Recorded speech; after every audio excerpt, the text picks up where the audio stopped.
అనుకోని ప్రమాదమా లేక కావాలని చేసిన కుట్ర? ఏపీ సెక్రటేరియట్లో జరిగిన ఫైర్ యాక్సిడెంట్పై ప్రభుత్వం ఆరా తీస్తోంది. ఇప్పుడు ముఖ్యమంత్రి సైతం ఘటనా స్థలాన్ని పరిశీలించి నిజాలు నిగ్గు తేల్చాల్సిందేనంటున్నారు. ఏపీ సచివాలయంలో జరిగిన అగ్ని ప్రమాదం ఉలిక్కి పడేలా చేసింది. తెల్లవారుజామున 2వ బ్లాక్లోని బ్యాటరీలుండే రూమ్లో ఒక్కసారిగా మంటలు ఎగిసిపడ్డాయి. ఎస్పీఎఫ్ సిబ్బంది సమాచారంతో హుటాహుట్న అక్కడకు చేరుకున్న ఫైర్ డిపార్ట్మెంట్ అధికారులు మంటలను అదుపు చేశారు. ప్రమాదానికి గల కారణాలపై భద్రతా సిబ్బంది దర్యాప్తు చేపట్టింది. ఇక ఘటనా స్థలానికి చేరిన సీఎం చంద్రబాబు పరిశీలించారు. బ్యాటరీ రూమ్ మొత్తం తిరిగి చూశారు. అగ్ని ప్రమాదం ఎలా జరిగిందో అడిగి తెలుసుకున్నారు. ఘటన తర్వాత ఫోరెన్సిక్ టీం ఎప్పుడు చేరుకుందని అధికారులను ప్రశ్నించారు. సెక్రటేరియట్ లో భద్రతా ప్రమాణాలపై ఆడిట్ చేయాలని, ముఖ్యమైన చోట్ల మరిన్ని సీసీ కెమెరాలు ఏర్పాటు చేయాలని ఆదేశించారు. అలాగే సీఎంఆర్ఎఫ్ విభాగంలో అపరిశుభ్రతపై ఆగ్రహం వ్యక్తం చేసిన ఆయన 24 గంటల్లో చెత్తంతా క్లీన్ చేయాలన్నారు. బ్యాటరీల మెయింటెనెన్స్ లో లోపం వల్లే ఈ ఘటన జరిగినట్టు ప్రాథమికంగా నిర్ధారణకు వచ్చారు అధికారులు. అయితే కుట్రకోణం పైన దర్యాప్తు చేస్తున్నట్టు మంత్రి అనిత ప్రకటించారు. ఫోరెన్సిక్ రిపోర్ట్ ఆధారంగా చర్యలు ఉంటాయన్నారు. మొత్తంగా అగ్ని ప్రమాదంతో అలర్ట్ అయిన ప్రభుత్వ అధికారులు మున్ముందు ఇలాంటి ఘటనలు పునరావృతం కాకుండా అన్ని జాగ్రత్తలు తీసుకుంటామంటున్నారు.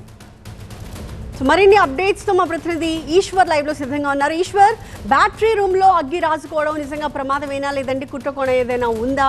దీనికి సంబంధించి ఎలాంటి క్లారిటీ బయటకు వస్తుంది? చంద్రబాబుకి అధికారులు ఏం చెప్తున్నారు?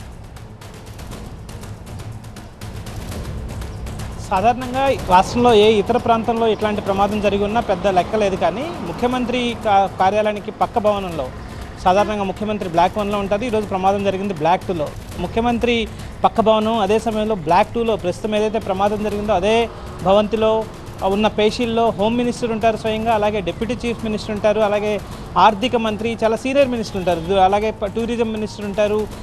హోమ్ మినిస్టర్తో పాటు మున్సిపల్ అడ్మినిస్ట్రేషన్ మినిస్టర్ నారాయణ అక్కడే ఉంటారు. అదే సమయంలో ఎండోమెంట్ మినిస్టర్ రామనారాయణ కూడా ఉంటారు. సో ఇంతమంది 6 మంది కీలక మంత్రులు ఉండే ఆ పేషీలో జరిగిన అగ్ని ప్రమాదం అయితే ఒక్కసారిగా అందరినీ ఉలిక్కి పడేలా చేసింది. దీంతో ఉదయాన్నే ఈరోజు ఉదయం 6:30 సంఘటన జరిగినట్టుగా అధికారులు చెప్తున్నారు. దానికి సంబంధించి ఇనిషియల్గా ప్రైమరీ రిపోర్ట్గా చూస్తే అది కేవలం అక్కడ షార్ట్ సర్క్యూట్ వచ్చింది. బ్యాటరీ ఉండే రూమ్లో ఏదైతే యూపీఎస్ ఉంటుందో, ఆల్టర్నేటివ్ పవర్ సప్లై ఉంటుందో ఆ రూమ్లో అక్కడ షార్ట్ సర్క్యూట్ వల్ల అక్కడ ఫైర్ వచ్చింది. అదే సమయంలో అక్కడ చాలా చెత్త అంతా అక్కడ పడి ఉంది. ఆ సమీపంలో ఉండే పంచైన ఏసీలను అక్కడే ఉంచారు. అదే సమయంలో మిగతా అనేక పంచైన బ్యాటరీలు కూడా ఉన్నాయి. ఇవన్నీ కాలిపోవడంతో ఒకసారిగా ఫైర్ అక్కడ పైకి వచ్చింది. అదే సమయంలో దాన్ని వ్యాప్తి చెందకుండా సకాలంలో అయితే సిబ్బంది స్పందించారని హోమ్ మినిస్టర్ స్వయంగా మాట్లాడుతూ చెప్పారు. కాకపోతే దాని మీద దర్యాప్తుకి ఆదేశించారు. అదే సమయంలో అక్కడ ఆడిటింగ్ సెక్యూరిటీకి సంబంధించి కావచ్చు, లేకపోతే ఇట్లాంటి ఫైర్ అలారం కూడా మోగని పరిస్థితి. స్వయంగా ఇంత అధునాతన సాంకేతిక పరిజ్ఞానాన్ని వినియోగించడంలో ఆంధ్రప్రదేశ్ దేశంలోనే టాప్ అని చెప్తూ ఉంటాం. లేకపోతే అధునాతన క్వాంటమ్ కంప్యూటింగ్ని ఇక్కడ అమలు చేసే పరిస్థితిని, అట్లాంటి సిస్టమ్ని మనం ఆలోచిస్తూ ఉన్నాం. ఏదైతే ఆర్టిఫిషియల్ ఇంటెలిజెన్స్ ఉందో దాని ద్వారా దాన్ని తీసుకొచ్చి ఎక్కడ ఏం జరుగుతున్న క్షణాల్లో తెలుసుకునే పరిస్థితిని అంచనా వేసే ప్రయత్నం చేయాలని అనుకుంటున్నాం.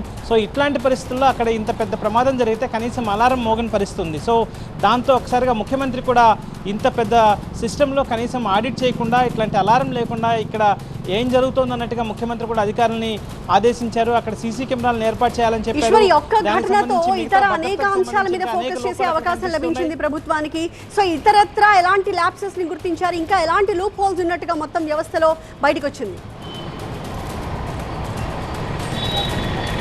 సాధారణంగా ఇట్లాంటి సంఘటన జరిగినప్పుడు హోంమంత్రి విజిట్ చేస్తారు, ఖచ్చితంగా ఆమెకు సంబంధించి కొన్ని ప్రకటనలు చేస్తారు. కానీ ముఖ్యమంత్రి స్వయంగా విజిట్ చేశారంటే దాని తీవ్రతను మనం అర్థం చేసుకోవచ్చు. ఎందుకంటే సచివాలయం సాధారణంగానే నగరానికి చాలా దూరంగా ఉంటుంది. గుంటూరు విజయవాడ నగరానికి మధ్యలో ఒక నిర్మానుష్య ప్రాంతంలో ఉంటుంది. ఆ ప్రాంతంలో జరిగిన ప్రమాదం కాబట్టి అక్కడ ఇంకేమైనా ఒక రాంగ్ మెసేజ్ వెళ్ళే అవకాశం ఉంటుంది. స్వయంగా ముఖ్యమంత్రి భవనానికి ఆనుకుని ఉన్న భవనంలో ప్రమాదం జరిగినప్పుడు ఇట్లాంటి జరగకుండా చూడాల్సిన బాధ్యత ఉంటుంది. కాబట్టి ముఖ్యమంత్రి స్వయంగా ఆ ప్రాంతానికి వచ్చారు. సో ఆయన వచ్చిన వెంటనే అనేక క్వశ్చన్స్ని అయితే అధికారుల మీద వేయడం జరిగింది. ఎన్ని గంటలకు ప్రమాదం జరిగింది, ఫైర్ వాళ్ళకి ఎప్పుడు మెసేజ్ ఇచ్చారు, వాళ్ళు ఎన్నింటికి వచ్చారు, అదే సమయంలో ఫోరెన్సిక్ వాళ్ళకి ఎన్నింటికి మెసేజ్ ఇచ్చారు, వాళ్ళు ఎన్నింటికి వచ్చారు, అలారం ఎందుకు పనిచేయలేదు, మిగతా భద్రతా సిబ్బంది ఏం చేస్తున్నారు, సీసీ కెమెరాలు ఎక్కడెక్కడ ఉన్నాయి, అనేక ప్రశ్నల వర్షాన్ని ఆయన అధికారుల మీద కురిపించారు. స్వయంగా డీజీపీ అక్కడికి వచ్చారు. అలాగే ఎస్పీఎఫ్ ఎక్కడైతే ఆ సెక్యూరిటీ చూస్తుందో, సచివాలయ సెక్యూరిటీని స్పెషల్ ప్రొటెక్షన్ ఫోర్స్ చూస్తుంటుంది. సో వాళ్ళకి సంబంధించిన ఐజీ, వాళ్ళ డీజీ అక్కడే ఉన్నారు. సో వాళ్ళందరినీ ముఖ్యమంత్రి ప్రశ్నల పరంపర వాళ్ళ మీద కురిపించారు. అదే సమయంలో ముఖ్యమంత్రి వెళ్తూ కూడా సమీప ప్రాంతాలను పరిశీలిస్తే అక్కడంతా చెత్త పేరుకుని పోయింది.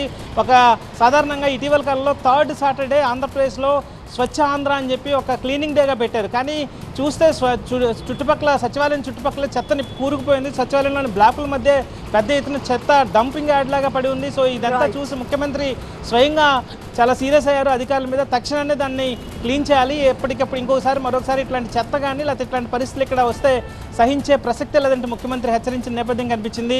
సో ఒక్క సంఘటనతో ఒకసారి అధికారులందరూ మరొకసారి అలర్ట్ అయ్యారు. సో ముఖ్యమంత్రి, హోమ్ మినిస్టర్, మిగతా మినిస్టర్లు, సిఎస్, డీజీపీ మొత్తం వ్యవస్థ అంతా అక్కడికి వచ్చి ఈ వ్యవస్థ దీని మీద పెద్ద ఎత్తున దృష్టి సారించింది. అయితే ఇది ప్రాథమికంగా అయితే షార్ట్ సర్క్యూట్ వల్ల అని చెప్పి తెలిసింది కాబట్టి దీనికి సంబంధించి ఇంకా దర్యాప్తు కొనసాగుతుంది. తుళ్ళూరు పోలీస్ స్టేషన్లో కేసు రిజిస్టర్ చేశారు, పోలీసులు దర్యాప్తు చేస్తున్న నేపథ్యం కనిపిస్తుంది. స్టూడియో 585లో సెకండ్ టాపిక్ చూద్దాం. హైదరాబాద్ స్థానిక సంస్థల ఎమ్మెల్సీ ఎన్నిక రసవత్తరంగా మారింది. బీజేపీ, ఎంఐఎం పార్టీల అభ్యర్థులు మాత్రమే నామినేషన్లు దాఖలు చేయగా కాంగ్రెస్, బీఆర్ఎస్ పార్టీలు పోటీకి దూరంగా ఉన్నాయి. కాంగ్రెస్, బీఆర్ఎస్ పార్టీలు ఎంఐఎం కోసమే లోకల్ బాడీ ఎమ్మెల్సీ ఎన్నికల్లో పోటీ చేయడం లేదన్నారు కేంద్ర మంత్రి బండి సంజయ్. ఇద్దరు బీఆర్ఎస్, కాంగ్రెస్ ఒక్కటేనడానికి ఇది నిలువెత్తు ఉదాహరణ. ఇది ఇంతకంటే మంచి ఉదాహరణ లేదు. వాళ్ళిద్దరు ఒకటే, అందుకే ఇద్దరు కలిసే ఎంఐఎం పార్టీకి సపోర్ట్ ఇస్తున్నారు, ఎంఐఎం పార్టీ గెలిపించే ప్రయత్నం చేస్తున్నారు. ఈ ఎన్నికల్లో తాము ఎలా గెలుస్తామో ముందు ముందు తెలుస్తుందన్నారు బీజేపీ అభ్యర్థి గౌతమ్ రావు. బీజేపీ అధిష్టానం ప్రకటించారు అభ్యర్థిగా. తప్పకుండా ఈ యొక్క లోకల్ బాడీ ఎమ్మెల్సీ ఎలక్షన్లో విజయం సాధిస్తామని చెప్పే పార్టీ ముందుకు పోతా ఉంది. ఆ విధంగా తప్పకుండా విజయం సాధిస్తాం. చూడండి, రాబోయే రోజులలో ఏం జరగబోతుందో మీరు చూస్తే అర్థమవుతుంది. టికెట్ పార్టీ జనరల్గా కార్యకర్తలకు ఎప్పుడు కూడా ప్రథమ స్థానం వస్తుంది. ఆ విధంగానే చాలా సంవత్సరాల నుంచి నేను పార్టీలో పనిచేస్తాను కాబట్టి ఒక అవకాశం నాకు కల్పి. మరోవైపు బీజేపీ అభ్యర్థిగా గౌతమ్ రావు ఎంపికపై ఆ పార్టీ ఎమ్మెల్యే రాజాసింగ్ అసంతృప్తి వ్యక్తం చేశారు. హైదరాబాద్ పార్లమెంటు పరిధిలో అభ్యర్థులే లేరా అని ప్రశ్నించారు రాజాసింగ్. అధిష్టానానికి సీనియర్లు, కార్యకర్తలు కనబడలేదా అని మండిపడ్డారు. బలాబలాల ప్రకారం చూస్తే ఎమ్మెల్సీ స్థానం ఎంఐఎంకే దక్కే ఛాన్స్ స్పష్టంగా కనిపిస్తోంది. అయితే ఎమ్మెల్సీ ఎన్నికల్లో పోటీకి దూరంగా ఉన్న కాంగ్రెస్, బీఆర్ఎస్ పార్టీలు ఓటింగ్ సమయంలో ఎలాంటి వ్యూహం అనుసరిస్తాయో చూడాలి. ప్రస్తుతం ఇదే అంశానికి సంబంధించి మనకి పూర్తి అప్డేట్స్ ఇవ్వడానికి సీనియర్ కరెస్పాండెంట్ విద్యాసాగర్ లైవ్ లో సిద్ధంగా ఉన్నారు. విద్యాసాగర్, చెప్పండి, బలం చూస్తే ఎంఐఎంకే ఎక్కువ ఉంది అని అంటున్నారు. అసలు బీజేపీ పోటీ చేస్తోంది గెలుపు కోసమా లేదా రాజకీయ వ్యూహం కోసమా? ఎస్, ఇక్కడ హైదరాబాద్ లోకల్ బాడీ ఎమ్మెల్సీ ఎన్నిక మీద నోటిఫికేషన్ వచ్చిన దగ్గర నుంచి కూడా ఒక వ్యూహాత్మక ప్లాన్ తోటి ఏదైతే బీఆర్ఎస్, కాంగ్రెస్ ఈ రెండు కూడా కలిసి ఎంఐఎంతో అంటకాగుతున్నాయి. ఇదే అంశాన్ని ఎక్స్పోజ్ చేసేందుకు ఒక అవకాశం వచ్చింది, దాన్ని సద్వినియోగం చేసుకోవాలంటూ బీజేపీ చెప్తూ వస్తుంది. అదే అంశాన్ని ఎమ్మెల్సీ ఎన్నికల్లో అభ్యర్థిని నిలబెట్టి ఈరోజు ప్రూవ్ చేశామంటూ కూడా కేంద్ర మంత్రి బండి సంజయ్ నొక్కి చెప్తున్నటువంటి పరిస్థితి కనిపిస్తుంది. ఎందుకంటే హైదరాబాద్ లోకల్ బాడీ ఎమ్మెల్సీ ఎన్నికకు సంబంధించి మొత్తము 112 ఓట్లు ఉంటే దాంట్లో దాదాపు మెజారిటీ ఓట్లు ఎంఐఎం పార్టీకే ఉన్నాయి. ఎందుకంటే కార్పొరేటర్లు కావచ్చు, ఎమ్మెల్యేలు, ఎమ్మెల్సీలు, రాజ్యసభ సభ్యులు, ఎంపీలు వీళ్ళందరూ కూడా ప్రజాప్రతినిధులు కాబట్టి ఎవరికి ఏ పార్టీకి ఎంత బలం ఉందన్నది స్పష్టంగా అర్థమవుతుంది. సరే, ఓటింగ్కి వచ్చేసరికి అది మారిపోయినప్పటికీ కూడా ప్రస్తుతం ఎవరికి ఎంత బలం ఉందన్నది ఒక ఫిగర్ అయితే కనిపిస్తుంది. ఈ నేపథ్యంలో బీజేపీకి ఉన్నటువంటి బలము గెలుపుకు అక్కడ ఉపయోగపడుతుందా లేదా అన్నది పక్కన పెడితే డెఫినెట్గా పోటీలో ఉంటే ఇక్కడ ఎంఐఎంకు కాంగ్రెస్, బీఆర్ఎస్ సహకరిస్తున్నాయి కాబట్టి ఏకగ్రీవం కాకుండా డెఫినెట్గా ఎన్నిక జరిగే విధంగా చేయాలన్నటువంటి ఉద్దేశంతో బరిలోకి బీజేపీ నిలిచింది. అదేవిధంగా అభ్యర్థిని గౌతమ్ రావును కూడా నిలబెట్టినటువంటి పరిస్థితి కనిపిస్తుంది. అయితే ఇక్కడ ఎంఐఎం పార్టీతో ఈ రెండు పార్టీలు కలిసి వెళ్తున్నదన్నది కాదు, ముఖ్యంగా గ్రేటర్ పరిధిలో ఎంఐఎం మీద పోరాడుతున్న ఏకైక పార్టీ బీజేపీ కాబట్టి ఇటు బీఆర్ఎస్ కావచ్చు, కాంగ్రెస్ కావచ్చు, దీంట్లో ఉన్నటువంటి ఓటర్లుగా ఉన్నటువంటి సభ్యులంతా కూడా పార్టీలకు అతీతంగా తమకు మద్దతు ఇవ్వాలంటూ కూడా బీజేపీ అభ్యర్థి గౌతమ్ రావు నామినేషన్ వేసిన తర్వాత కోరినటువంటి పరిస్థితి కనిపిస్తుంది. ముఖ్యంగా ఏదైతే 112 ఓట్లలో మొత్తం 50 మంది మహిళా ఓటర్లు ఉన్నారంటే 49 మంది కార్పొరేటర్లు, ఒక ఎమ్మెల్సీ వాణిదేవి, ఈ 50 మంది మహిళలు ఉన్నారు. ఇక పార్టీల వారీగా బలబలాలు చూస్తే 40 మంది కార్పొరేటర్లు, 9 మంది ఎక్స్ అఫీషియల్ సభ్యులతో 49 మంది సంఖ్యాబలంతో ఎంఐఎం ఉంటే బీజేపీకి ఇక్కడ 25 నెంబర్ల సంఖ్యాబలం ఉంది. ఎందుకంటే 19 మంది కార్పొరేటర్లు, 6 ఏదైతే ఎక్స్ అఫీషియల్ సభ్యులు ఉంటారో వారు ఉన్నారు. దాంతోపాటు బీఆర్ఎస్కి 24, కాంగ్రెస్కు 14 ఈ సంఖ్యాబలాలతో ఉన్నప్పుడు ఇక్కడ పోలయ్యే ఓట్లలో సగానికంటే ఒక ఓటు ఎక్కువ వస్తేనే ఎమ్మెల్సీ అభ్యర్థి ఇది గెలిచేటువంటి అవకాశం ఉన్న నేపథ్యంలో 49 ఉన్నటువంటి ఎంఐఎంకే మెజార్టీ ఛాన్స్ ఉన్నప్పటికీ కూడా అందరూ ఓటేస్తే డెఫినెట్గా ఎవరో ఒకరు మద్దతు ఎంఐఎంకి ఇవ్వాల్సి ఉంటుంది. ఇక్కడ బీఆర్ఎస్ అదేవిధంగా కాంగ్రెస్ అసలు ఓటింగ్కి వస్తాయా రావా అన్నది కొంత చర్చనీయాంశంగా మారుతుంది, కీలకంగా కూడా మారుతుంది. ఎందుకంటే ఎంఐఎంకి సంబంధించిన అందరూ కూడా ఓటేస్తే డెఫినెట్గా ఎవరో ఒకరు మద్దతు కావాలి, లేదంటే డెఫినెట్గా ఎవరో ఒకరు సపోర్ట్ ఇస్తే గెలిచే అవకాశం ఉంది. దాన్నే మేము నిరూపించబోతున్నాం చేస్తున్నామంటూ బీజేపీ స్పష్టంగా చెప్తూ అదే వ్యూహాత్మకంతో ఈ బరిలో నిలిచినట్టు బీజేపీ చెప్పుకొని వస్తుంది.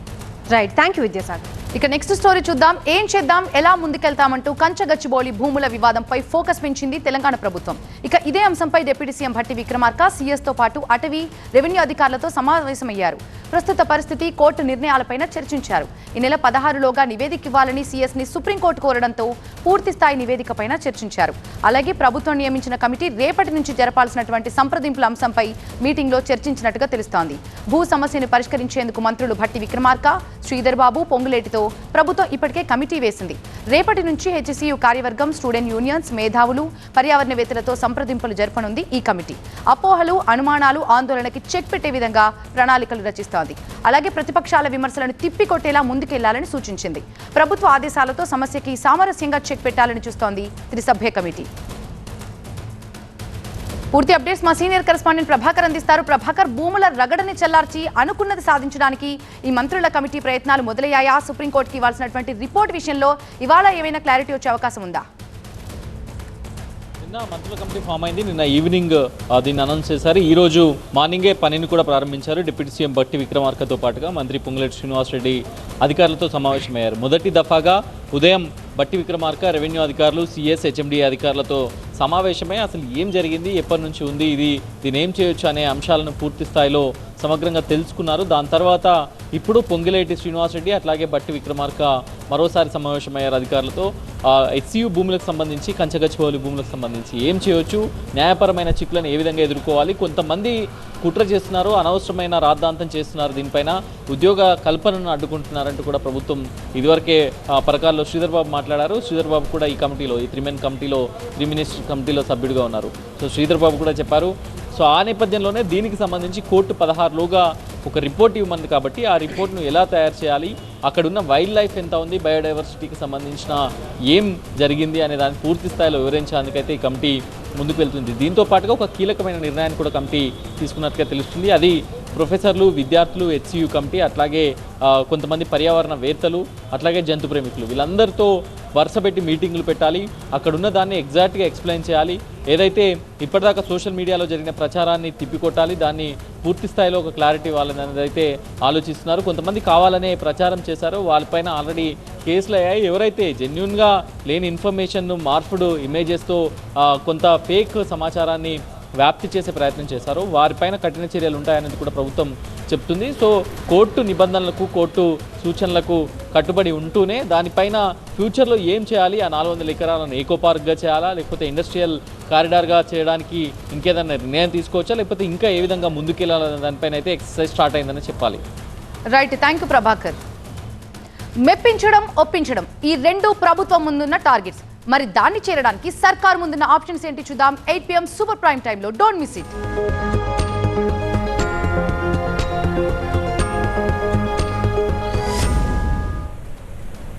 కేంద్ర ప్రభుత్వం, తమిళనాడు ప్రభుత్వం మధ్య ఒక రకంగా యుద్ధం జరుగుతోందని చెప్పాలి. కేంద్రం ప్రతిపాదించిన అంశాల్ని స్టాలిన్ సర్కార్ వ్యతిరేకిస్తుంటే తమిళనాడు ప్రభుత్వం ప్రతిపాదించిన అంశాలను కేంద్రం తిరస్కరిస్తోంది. ఇప్పుడు నీట్ విషయంలో కూడా సరిగ్గా ఇదే జరిగింది. స్టాలిన్ ప్రభుత్వానికి బిగ్ షాక్ తగిలింది. డిఎంకే పంపిన నీట్ వ్యతిరేక బిల్లును రాష్ట్రపతి ద్రౌపది ముర్ము తిరస్కరించారు.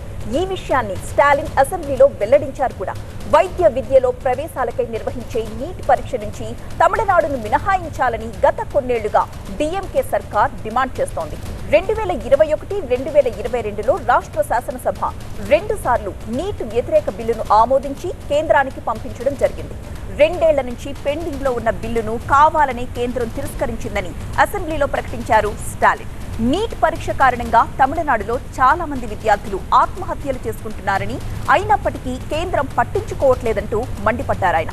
డీలిమిటేషన్, త్రిభాషా విధానంతో పాటుగా నీట్ వ్యవహారంలో కేంద్రం తమిళనాడుపై వివక్ష చూపిస్తోందంటున్నారు స్టాలిన్.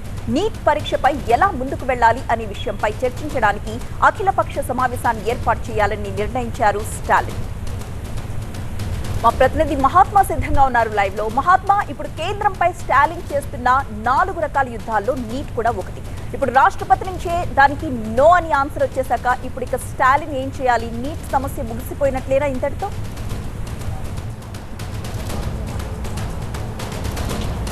ఇప్పుడు దాని గురించే తమిళనాడు ముఖ్యమంత్రి స్టాలిన్ ఈ 9వ తేదీన అంటే ఏప్రిల్ 9న అఖిలపక్ష సమావేశాన్ని ఏర్పాటు చేశారు. తమిళనాడుకు చెందిన అన్ని రాజకీయ పార్టీలను ఆ భేటీకి ఆహ్వానించారు. వారందరితో చర్చించి నీటి మీద తదుపరి ఏం చేయాలి, న్యాయపరంగా దీన్ని సుప్రీంకోర్టులో ఛాలెంజ్ చేయవచ్చా ఏంటి అన్నది ఆ మీటింగ్లో చర్చించే అవకాశం కనిపిస్తూ ఉంది. నిజానికి 2021లోనే ఈ బిల్లుని పాస్ చేశారు. అప్పుడు Tamil Nadu admission to undergraduate medical degree courses బిల్లుగా దీనికి పేరు పెట్టారు.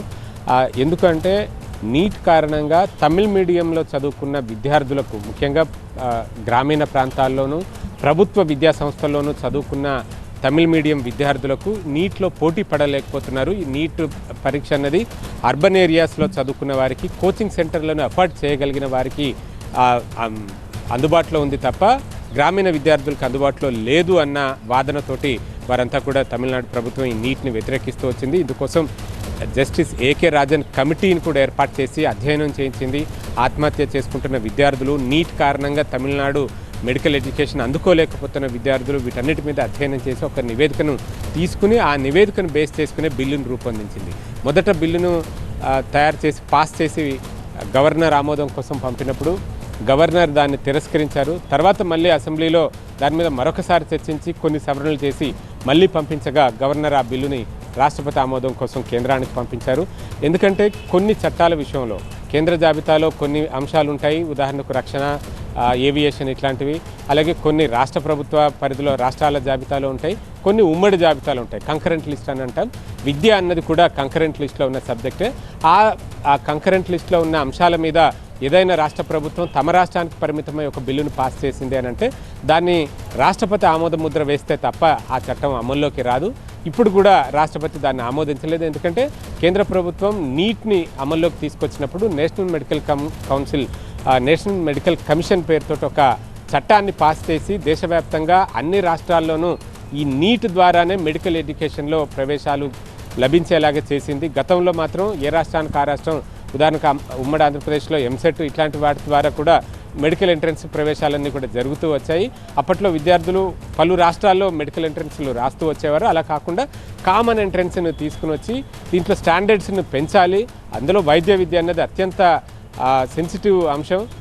అక్కడ ప్రతిభ ఉండేలాగా చూడాలి, నాణ్యతను పెంచాలి అన్న ఉద్దేశంతో నీట్ని తీసుకుని వచ్చింది. అప్పటి నుంచి తమిళనాడు రాష్ట్రం దీన్ని వ్యతిరేకిస్తూ పూర్తిగా నీట్ని రద్దు చేయాలని కొన్నాళ్ళు ఫైట్ చేసింది. ఆ తర్వాత కనీసం నీట్ నుంచి తమ రాష్ట్రాన్ని మినహాయించాలి, తమ రాష్ట్రంలో 12వ తరగతి మార్కుల ఆధారంగానే ఈ మెడికల్ ఎడ్యుకేషన్లో ప్రవేశాలు కల్పించుకుంటాము, గతంలో ఉన్న విధానాన్ని తాము కొనసాగిస్తామంటూ ఈ బిల్లును తీసుకొచ్చినప్పటికీ కేంద్ర ప్రభుత్వం మాత్రం ససేమిరా అంటూ దాన్ని, ఎందుకంటే ఆల్రెడీ కేంద్రం ఒక బిల్లును పాస్ చేసి ఆ బిల్లు ప్రకారమే, ఆ చట్టం ప్రకారమే దేశవ్యాప్తంగా నీట్ ద్వారానే మెడికల్ ఎంట్రన్స్ అన్నది జరుగుతూ వస్తుంది. మెడికల్ అడ్మిషన్స్ జరుగుతున్నాయి, అండర్ గ్రాడ్యుయేట్లో కావచ్చు, నీట్ పీజీలో కావచ్చు, ఇవన్నీ జరుగుతున్నాయి. అలాంటప్పుడు తమిళనాడు ఒకటి ఎక్సెప్షన్ కోరడం అది సరికాదు అన్న ఉద్దేశంతో కేంద్ర ప్రభుత్వం ఉంది. ఈ కారణంగానే ఈ ఫైట్ అనేది కొనసాగుతూ వస్తుంది. ఇప్పుడు ఏప్రిల్ 9న అఖిలపక్ష సమావేశాన్ని ఆహ్వానించిన నేపథ్యంలో అప్పుడు ఇతర రాజకీయ పార్టీలు ఇచ్చే సలహాలు, సూచనలు, వాటిని బేస్ చేసుకుని ఫర్దర్ కోర్స్ ఆఫ్ యాక్షన్ ఏంటి అన్నది స్టాలిన్ నిర్ణయించుకొని ఉన్నారు. Right, thank you Mahatma. Palnadu జిల్లాలో బర్డ్ ఫ్లూపై అలర్ట్. బర్డ్ ఫ్లూతో 2 ఏళ్ల చిన్నారి మరణించడంతో కేంద్ర వైద్య బృందం రంగంలోకి దిగింది. ఢిల్లీ ఎన్సీబీకి చెందిన 3 సభ్యులతో పాటు ముంబైకి చెందిన మరొక డాక్టర్, మంగళగిరి ఎయిమ్స్ డాక్టర్తో కలిపి ఒక బృందంగా అధ్యయనం మొదలుపెట్టారు. చిన్నారి మృతి చెందిన నరసరావుపేటకు వెళ్లిన కేంద్ర వైద్య బృందం కుటుంబ సభ్యులతో మాట్లాడారు. ఏం జరిగిందో తెలుసుకున్నారు. చిన్నారి కుటుంబ సభ్యులు చికెన్ కొన్న షాప్ కు వెళ్లి శాంపిల్స్ సేకరించారు. కలెక్టరేట్ లో అధికారులతో సమావేశం నిర్వహించి పూర్తి స్థాయి సమాచారం సేకరించారు. నిన్న ఎయిమ్స్ లో ఉన్నతాధికారులతో సమావేశమైన కేంద్ర వైద్య బృందం అసలు చిన్నారి పరిస్థితి ఎలా ఉండేది, ఎప్పుడు జబ్బు పడింది, ఆసుపత్రిలో ఎప్పుడు చేర్పించారు, ఆమెకు అందిన చికిత్స ఏంటి అన్న దానిపై చర్చించి వివరాలు సేకరించారు. మరోవైపు చిన్నారికి సన్నిహితంగా ఉన్న వారి నుండి, అలాగే చికెన్ దుకాణదారులు, ఇతరుల నుండి సేకరించిన రక్త నమూనాల ఫలితాలు నెగిటివ్ గానే వచ్చాయని అధికారులు తెలిపారు. బర్డ్ ఫ్లూ మరణం తరువాత ఈ తరహా కొత్త కేసులేవీ నమోదు కాలేదని ఇప్పటికే మంగళగిరి ఎయిమ్స్ ప్రకటించింది. చనిపోయిన చిన్నారికి బర్డ్ ఫ్లూతో పాటు ఎలుకల ద్వారా వచ్చే లెప్టోస్పైరోసిస్ కూడా ఉన్నట్టు ఎయిమ్స్ నిర్ధారించింది. ఇది వ్యాప్తి చెందదని, ప్రజలు ఆందోళన చెందాల్సిన అవసరం లేదని చెబుతున్నారు అధికారులు. మరోవైపు ఏపీలో తొలి బర్డ్ ఫ్లూ మరణంతో ప్రభుత్వం అప్రమత్తమైంది.